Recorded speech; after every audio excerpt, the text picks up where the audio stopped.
Hey everyone, Combo here, back with another Empires and Puzzles video, and today I am going to talk about who I believe to be the top 10 dark heroes in the game right now. I am planning on this being the first of 5 videos in this series. I'd like to do the other 4 colors, so if you guys enjoy this content, make sure you drop a like down below, and I can definitely do those other 4 colors. I put a lot of time and effort into preparing the information of these slides and setting up the graphics for you guys so that you could see the information easily as I talk through the video. Definitely appreciate the support, and if you're not already subscribed to my channel, make sure you are so you can be alerted of when I drop new content. Alright, so first we're going to talk about an honorable mention. I have Gasteel here, and the reason I have him as an honorable mention is because he is primarily used for Titans because of his special, which I'll go over in a moment, but he is one of the most sought after purple heroes in the game because of the extra damage that enemies get from just basic tile damage. He is from the Contest of Elements family, his average mana speed class is Barbarian, and his ether power is attack up. For passives, he does have the Troop Mastery passive, which that is going to, as an attacking character, give this hero's troop dealing extra elemental damage against a weaker element. That dealt extra elemental damage is plus 100%. When this character is on defense, they will receive less elemental damage from the troops of stronger elements. Their received elemental damage will be minus 10%. And for their special skill, the Elemental Corruption, all allies get plus 150% normal damage for 4 turns. This effect can be active in addition to effects that alter attack in general. Normal attacks can have a total maximum of plus 200% increased power while this effect is active. All damage all enemies receive is increased by plus 55% for 4 turns. So the fact that he has the combination of the plus 150% normal damage for 4 turns and all damage enemies receiving is increased by 55% for the 4 turns definitely makes Gasteel a very, very good hero, especially for Titans, Mythic Titans. Personally, I do not have Gasteel. I really wanted to pull him in the last purple Contest of Elements portal, but was not lucky enough to pull him. And again, the reason I have him just as an honorable mention is because he's not really a hero that you can use on defense or even on offense in war. More than likely, if you have him, you have other heroes that will be better suited for war. All right, jumping into number 10, I have Odile. If I were to have done this video 6 months ago, Odile probably would have been number 1 or maybe in the top 3 at the least. But like many heroes in the game, she has gotten phased out, but she is still a really good hero and a very good tank depending on the level of player you are. She is from the Secrets of the Opera family. She is fast mana speed. Her class is Rogue. Her ether power is defense up, so definitely nice that she can evade special attacks being the Rogue class, and then that defense up ether power is going to give her plus 20% defense at the start of the battle for 6 turns. For her passive, she has resist defense ailments. She has innate resistance against ailments that affect defense, does not apply to elemental defense. Her other passive is heal when ailment expires or is cleared.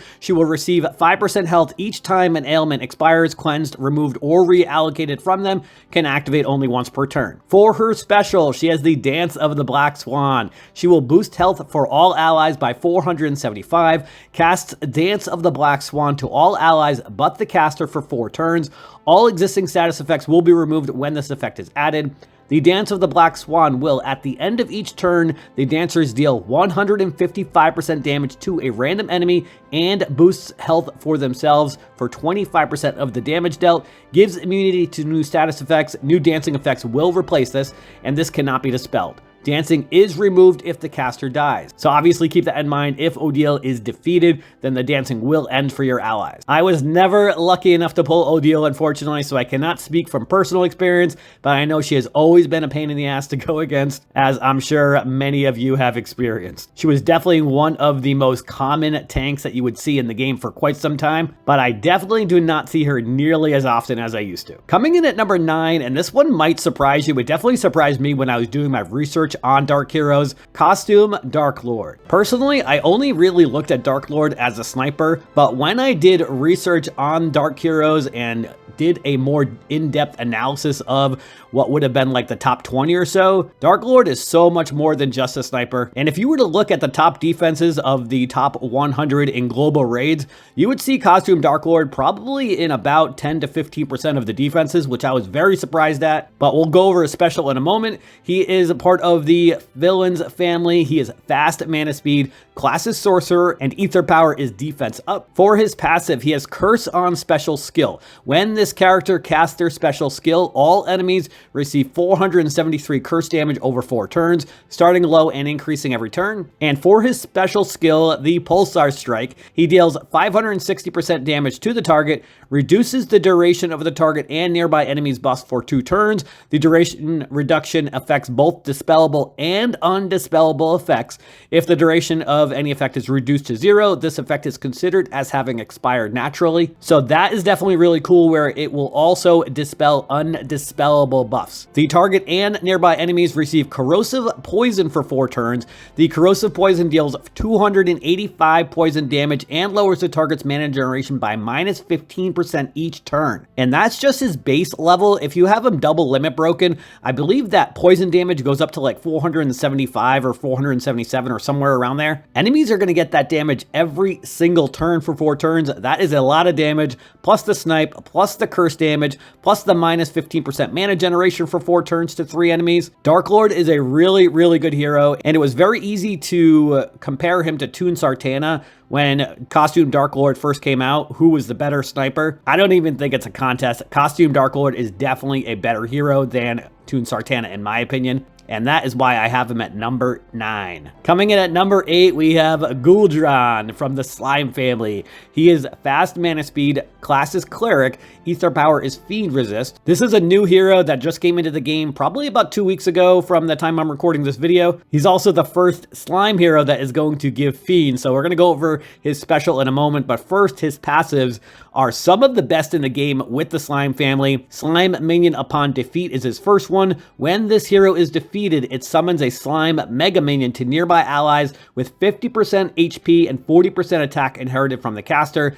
His second passive is Slime Minion Split. If this character loses more than 25% of max health at once, they summon a slime mega minion with 50% HP and 40% attack for themselves. So slime heroes are a little tricky because you can't hit them too hard with the special, or they will create that slime mega minion with 50% health for themselves, which makes it even more difficult to take down. And for their special skill, we have the Slime Serving. They are going to deal 355% damage to the target and nearby enemies, summons a slime fiend for the target and nearby enemies. The fiend damages the enemy with 38% attack every turn. The slime fiend disappears after absorbing healing equal to 15% of its target's max health. And at the end of each turn, the slime fiend steals one of its target's dispellable buffs or growth effects and gives it to a random character on the opposing team. This is the first hero that gives fiends that steals buffs and growth effects and gives it to your allies. So that is definitely really cool.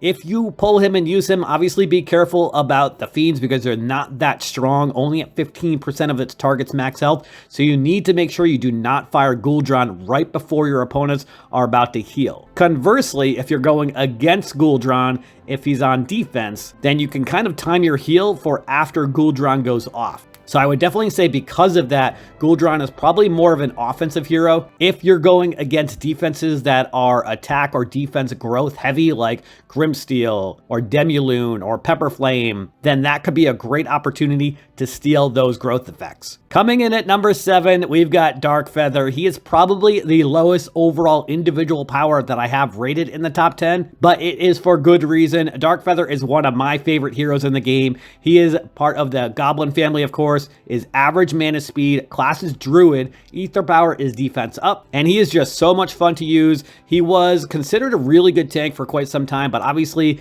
his stats are a little bit outdated, so I don't know if I would have him on defense any longer at this point, but still a very, very useful offensive hero. I regularly raid in the top 10 globally, and I have him on my normal raid team. he is a monster and very, very fun to use. For his passive, he has certain effects on his special skill. So he has a 50% chance to perform the following actions when this character casts their special skill, and these will happen in combination with each other. Deals 90% damage to all enemies, and all enemies get minus 25% accuracy for 3 turns. Their special skill, the Eagle's Blessing, will first recover 25% health for all allies, has a growth effect. All allies get plus 180 attack and plus 180 defense. And then the most fun part about his special, all allies have a 50% chance to deal 270% damage to a random enemy after any subsequent allied special skill is cast for 4 turns. Damage is dealt on the first special skill cast of each character per turn. You can fire multiple specials in the same turn though,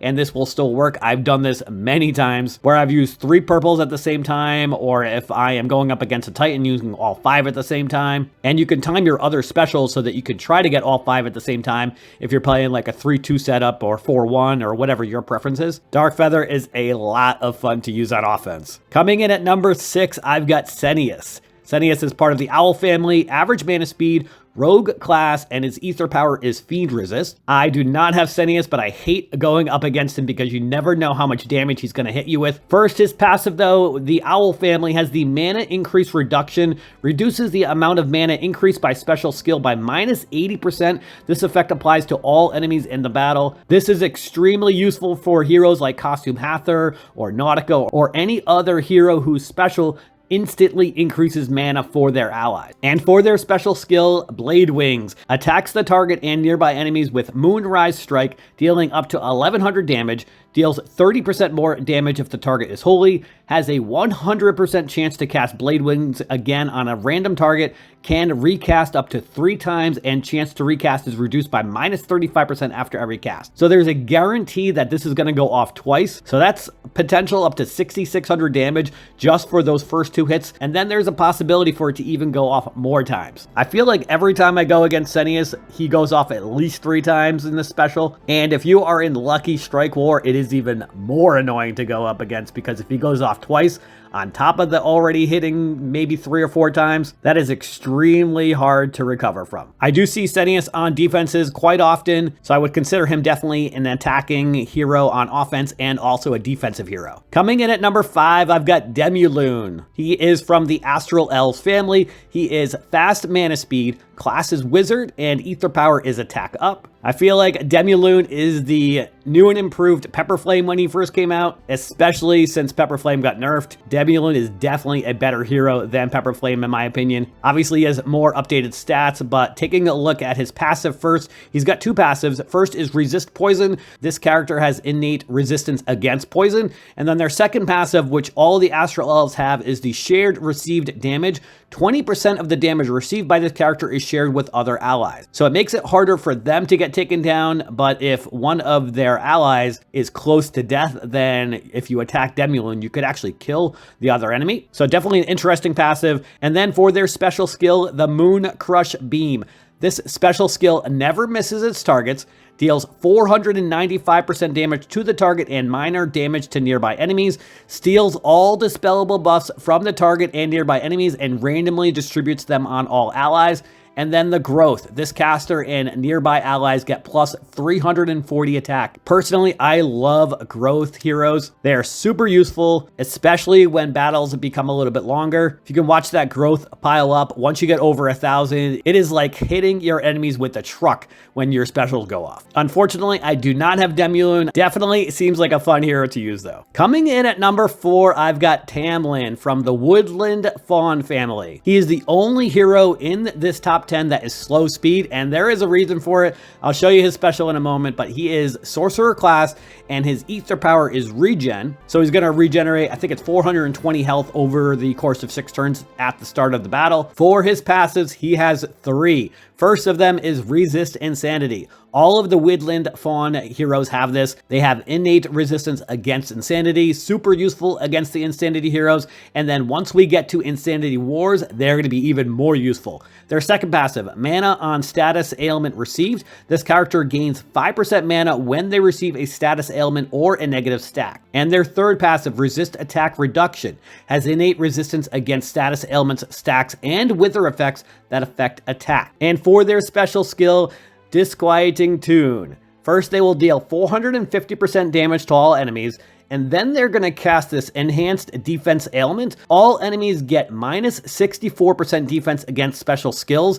This effect lasts until the enemy takes damage from a special skill 6 times. That is a long time because it's not just like for a certain amount of turns, it's actually based off of how many times they get hit with a special skill. And then after the enhanced defense ailment ends or is removed, the enemy gets silenced for 6 turns. That is forever in a war battle. Another hero that I do not have that I wish I did have and definitely do not want to go up against. Coming in at number 3, we've got Violet Pot. She is part of the Garrison Guard family, is average mana speed, and the class is fighter. Her ether power is special armor. Violet Potts is a really good support hero. For her first passive, she has the Guard Rally, where every 4 turns, she's going to remove all wither effects from all allies. Using wither effects from heroes like Acid Fire or Smart Tongue is one of the strategies that I have on a couple of my teams, and heroes like Violet Potts that are part of this Garrison Guard family and that have that Guard Rally passive